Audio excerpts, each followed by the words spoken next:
Hello, friends, and welcome to How to Create a Proposal Compliance Matrix. When I refer to a proposal here, I'm talking primarily about government contracting. This video is useful for folks who are just starting out in government contracting, have never even seen a compliance matrix, and for those who have been doing it for decades, as this may be an approach you haven't used before, and it might be very useful for you. My name is Shannon Lindauer, and I've been doing federal contracts and proposals for about 23 years, and I maintain an 83% win rate, rolling 6-month average, and this approach is the approach that I have used for those 23 years. So, what is a proposal compliance matrix and why do you want to use one? Well, a compliance matrix is a cross reference table, a very robust one that serves as a roadmap for the entire proposal preparation process. It is absolutely, in my opinion, the most important document that you can create and use to ensure 100% compliance with the solicitation requirements. Many businesses are eliminated in the first gate review by the contracting officer on the government side simply through noncompliance with font sizes or section outlines, or the information that the government wants to evaluate is not included in there. And so this is one way that I have found that I can be 100% compliant and make it past that first gate review. Solicitations can be hundreds of pages long, and even if you read it multiple times, the human mind just can't absorb and hold that much information. And so this document puts all the requirements into a single table, so you don't have to go rifling through those hundreds of pages trying to find that one requirement that you kind of remember that you think was important, but you can't remember what section it was in. This is a proposal best practice. Before anyone starts writing, or even before you have your kickoff meeting, make a proposal compliance matrix for your proposal effort. It will be given to the entire team of writers and reviewers and the proposal manager and your contracts manager. If you are a one-person shop and you're doing the whole thing by yourself, all of those functions that I just named as roles have to be done for a proposal to be really a winning proposal.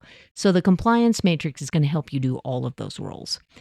Writers use it to stay focused on what requirements they have to focus on in their section, so they're not just writing off into the sunset with all kinds of information that's not going to be evaluated. And reviewers use it during your pink team, your red team, your gold team, to make sure that they are doing a compliance check, just like the contracting office will in that first gate review. So here's what one looks like. This is a winning approach to compliance. It's a table. I use Microsoft Word. I don't use Excel. It's easier to navigate and cut and paste from the solicitation. You can see that on the left, those are proposal section outlines. This is your document, your proposal section outline. And for each section, you go to the right and you can see the solicitation requirement and related information from the documents in the solicitation. So every section is in your proposal is going to crosswalk over to some relevant information that is required by the government. Keep in mind that if they have not provided an exact requirement that you need to include in your proposal, it shouldn't be in your proposal because it won't be evaluated and you're just wasting precious space in your proposal documents. For example, a lot of people like to put in an executive summary. If the government hasn't expressly requested an executive summary, it shouldn't be in your proposal. Not saying you can't make an introduction, but it needs to be under a heading that the government is expecting to see in your proposal. So here's the process that I use for creating a compliance matrix. Again, there are many ways to do it. I have had a 100% success rate over the last couple of decades for proposal submissions being 100% compliant with instructions. So for me, it works. I hope it works for you. First thing to do, somebody, if you're a one-person shop, it's you, but somebody who's very detail-oriented should read the entire solicitation package. That means the solicitation proper, which is sections B through M, starting with the instructions to offeror, and you want to read all the attachments as well. The instructions to offeror section is mostly called section L in most solicitations, but sometimes it's just called instructions to offerors. So this is where I start because it gives you the instruction for the high-level outline. It tells you what is expected to be in your proposal and the order in which it needs to be there. That way, as you read through the rest of the proposal document package, you have it in your head where certain things might go in your proposal based on the outline the government has given you. The next thing I do is create the proposal outline in the table, and I'll show you examples of this.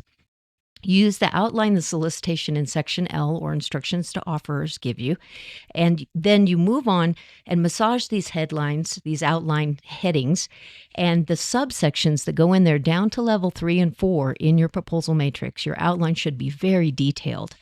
You can use the adjectives that the evaluation criteria name, things like process or demonstrated approach, these types of adjectives and adverbs that the government is using to evaluate your proposal. You can put those right in your subsection headings. And this helps the government if they just open your proposal and there's the outline, they can already see the adjectives and the evaluation standards they're going to be using for your proposal evaluation. And it also shows that you follow instructions. So if you have a really robust outline down to the 3rd or 4th level, it's using the language from the solicitation, and it looks like it's compliant with their instructions, your proposal is going to go into the winnable pile. Doesn't mean you'll necessarily win just from an outline, but it definitely sends a signal to the evaluators that you followed instructions and to the contracting officer. The next thing I do once the outline is done, I cut and paste every requirement and piece of information that's relevant from the solicitation documents into the associated proposal section row. Finally, what I do is I look at the evaluation criteria, look at the page allocations in section L. Usually they only give you the highest level page allocations. You're going to want to allocate page budget according to the way they're going to evaluate it, what's important to them. All right, let's go ahead and look at an actual proposal compliance matrix. I did this one in May, and this is for the Defense Health Administration. I'm starting right here on Volume 1, Factor 1, Technical Capability. Well, where did I get that? If you go to the solicitation, this is Section L. Here they didn't call it Section L. They called it Section 52.212-1, but it is still instructions to offerers. You read through all of this information, and eventually you'll get down to the actual proposal preparation instructions. Here is where you get your high-level outline from the government. So they're saying you will have a Volume 1, Factor 1 technical capability limited to 25 pages. Okay, so let's go back over here. Factor 1 technical capability, Volume 1. And I've pasted where that was stated in the RFP and the actual language from the RFP. They've also said in the instructions, each volume shall contain a glossary of abbreviations and acronyms. So we have that there, so we never forget it, and here is the reference to it. Then they go to Subfactor 1, Technical Approach, which is made up of the narrative, 16 pages, and your draft quality control plan, which they've allocated 5 pages to. So here's Level 1 of your outline, here's Level 2 of your outline. Level 3 is right here. You would go back over here. Here is Subfactor 1, Technical Approach. Then Technical Approach Narrative. Remember, they said that right here, using their exact language. Technical Approach Narrative is 16 pages total. Then what we're talking about in the technical approach is the performance work statement. It's the PWS or the scope of work. It's called several things in parlance of government contracting. In this case, it was a PWS. So here you can see I've referred to the tasks that are in the PWS, Attachment 1, PWS, the section. Often PWSs don't have page numbers, so use section numbers. And everything to do with each of the tasks. Attachment 1, PWS, every relevant thing.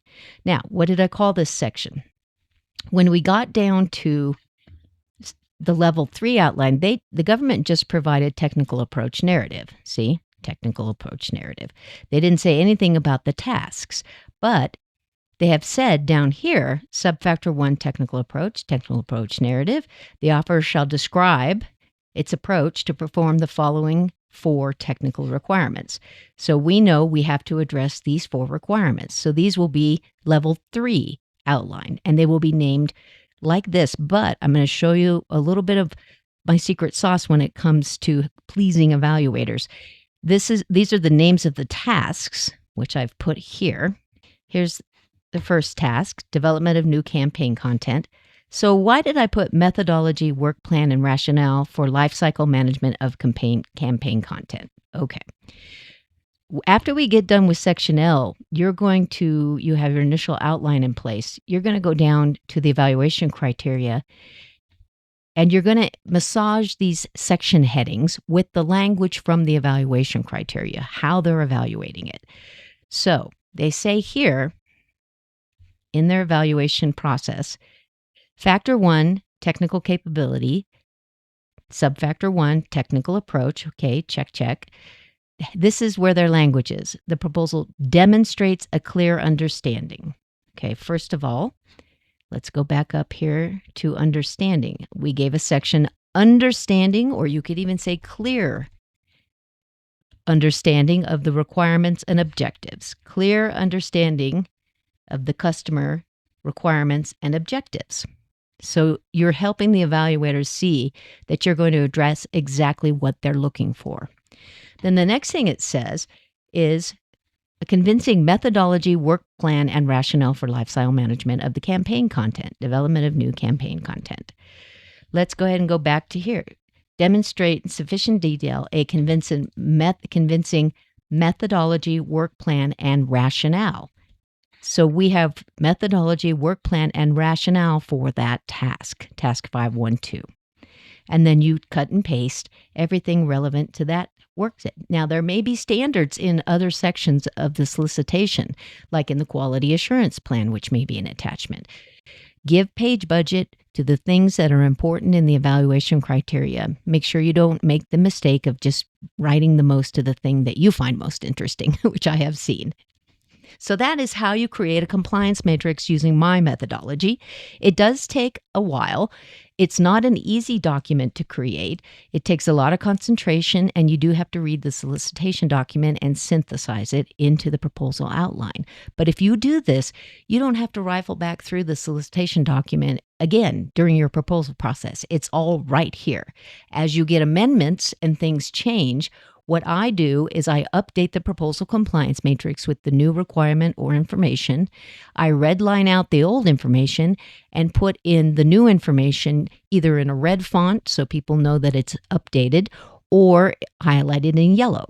And then at the top, you can say when you reference your solicitation, you can say up to date through amendment whatever 002. And that when everybody knows they're using the most up-to-date information, and you don't have to worry about version control as much. If you have any questions on the way that I've done this, I can tell you it takes me anywhere from 4 to 10 hours, depending on how big the solicitation is and how much reading I have to do. So don't be surprised if the first couple of times you try it, you're like, where does this go?